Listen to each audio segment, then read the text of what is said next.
Hello and welcome to another edition of Luminar Coffee Break. I'm your host, Vanelli. Now joining me today is my co-host, Angela Andrieux. Hello, Angela. Hey, Vanelli. Hey, everyone. Happy Friday.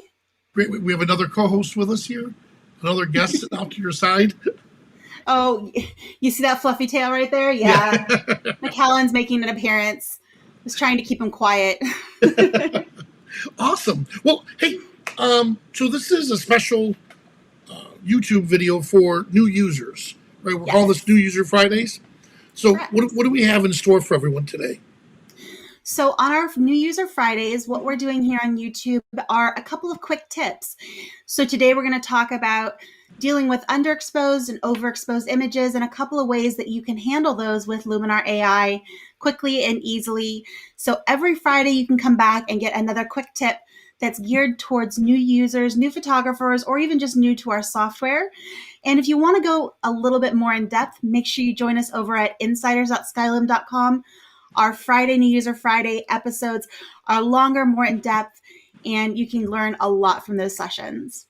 Well, that's awesome. All right. Hey, you know what? How about if I kick it off? I want to do an image that right here is definitely underexposed. All right. So if you've seen the final shot of this, some of our team did. It's amazing. And I kept wondering, well, how do they do it?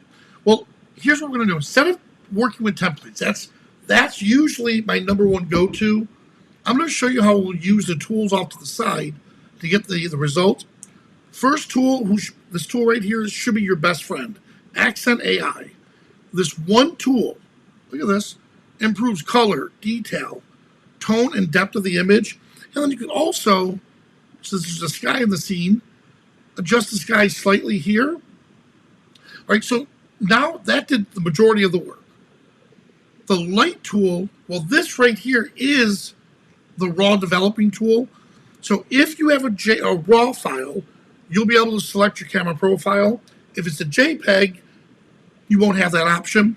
So what I want to do is I'm going to come down here and I want to select the camera profile and look what that just did.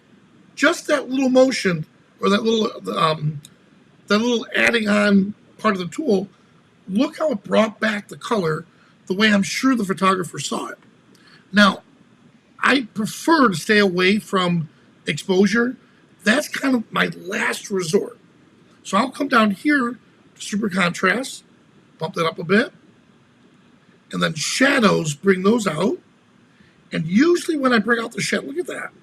When I bring out the shadows, I like to bring back and enrich the blacks a little bit more. Right about there. And notice I didn't have to touch exposure. And to finish this off, I'd come over here and just crop it in just a bit. And I have it set.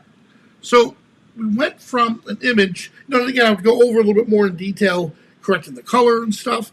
But the tip is when you're dealing with an image like this, and it's underexposed, and you think, oh, there's nothing I can do with it, jump right over to that Enhance AI and make sure that Accent AI becomes your best friend.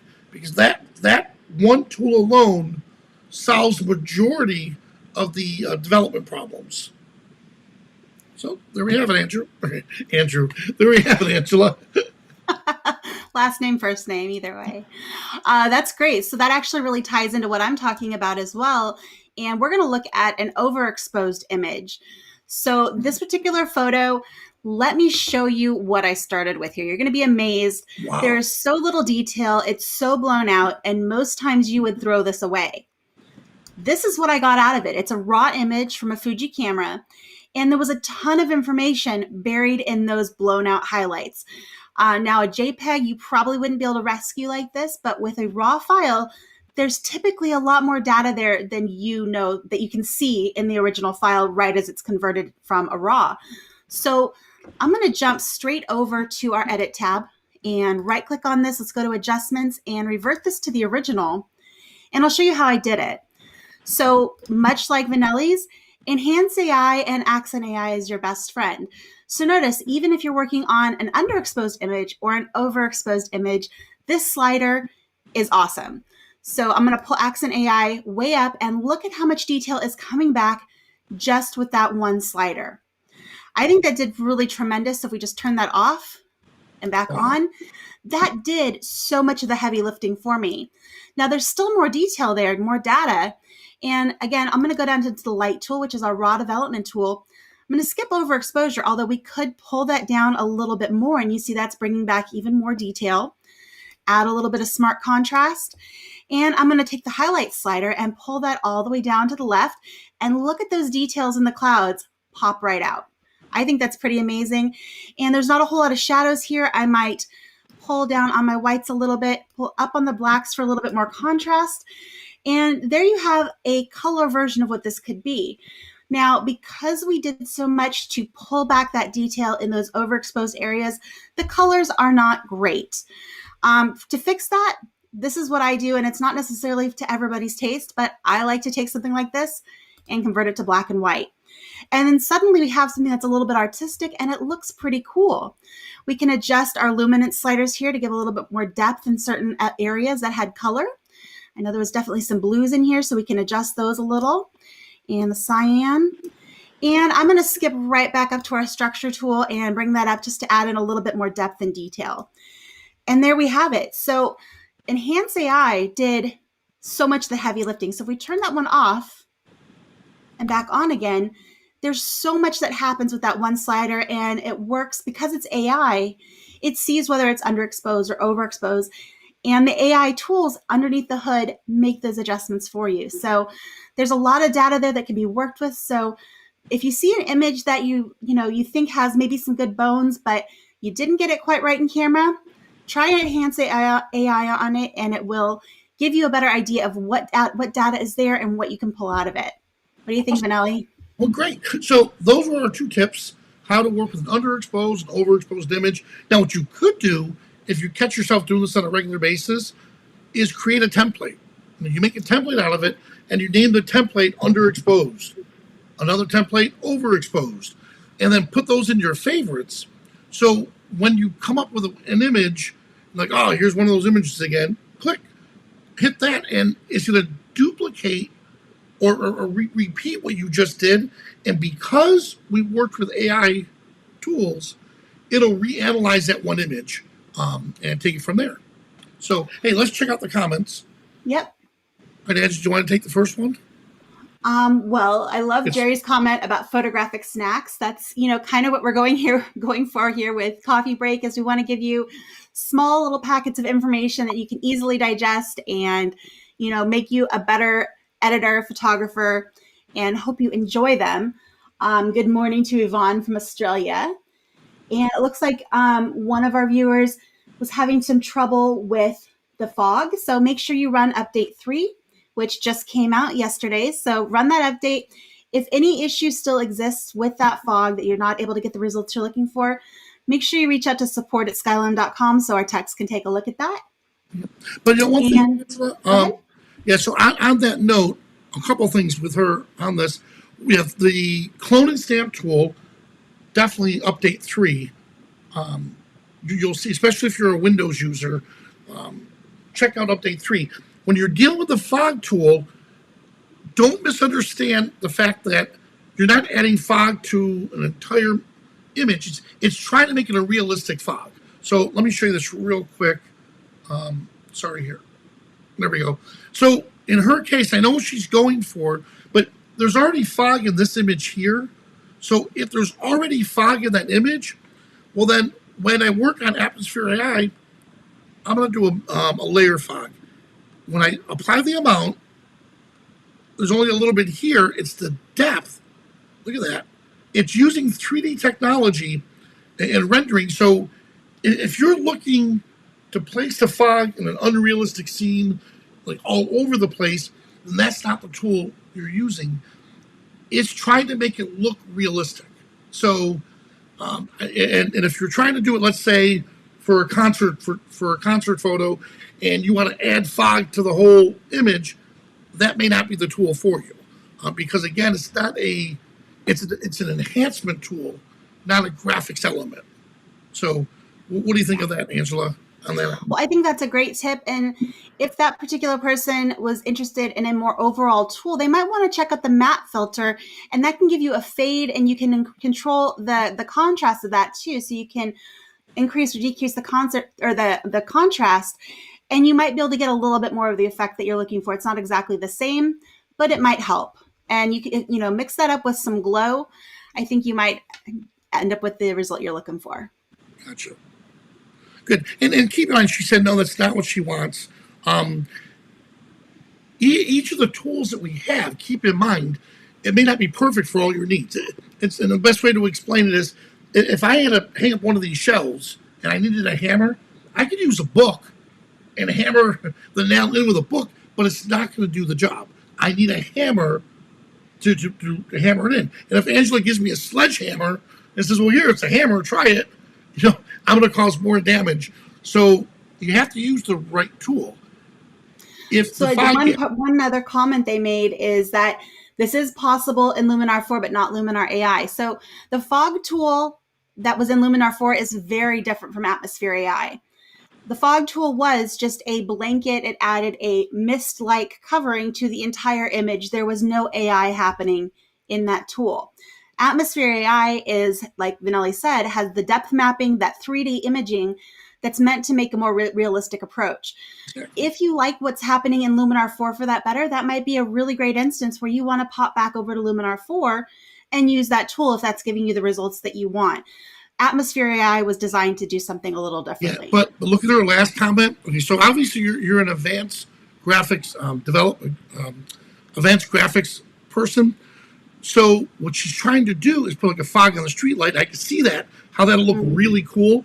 This is where you jump into the local masking, right? Yeah. So you could use local masking, or you could even use augmented sky and put in a fog.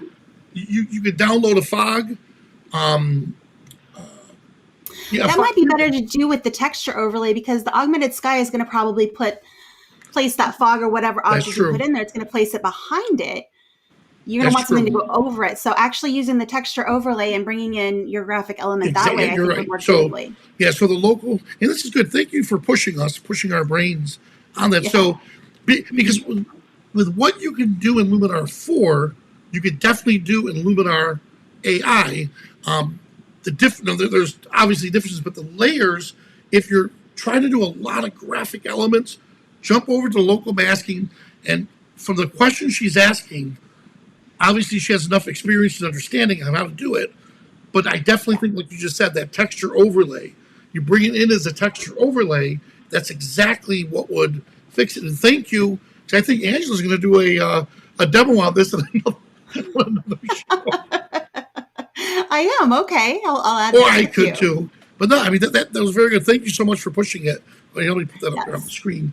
So get our minds working. Yeah, so that's definitely not a beginner tip.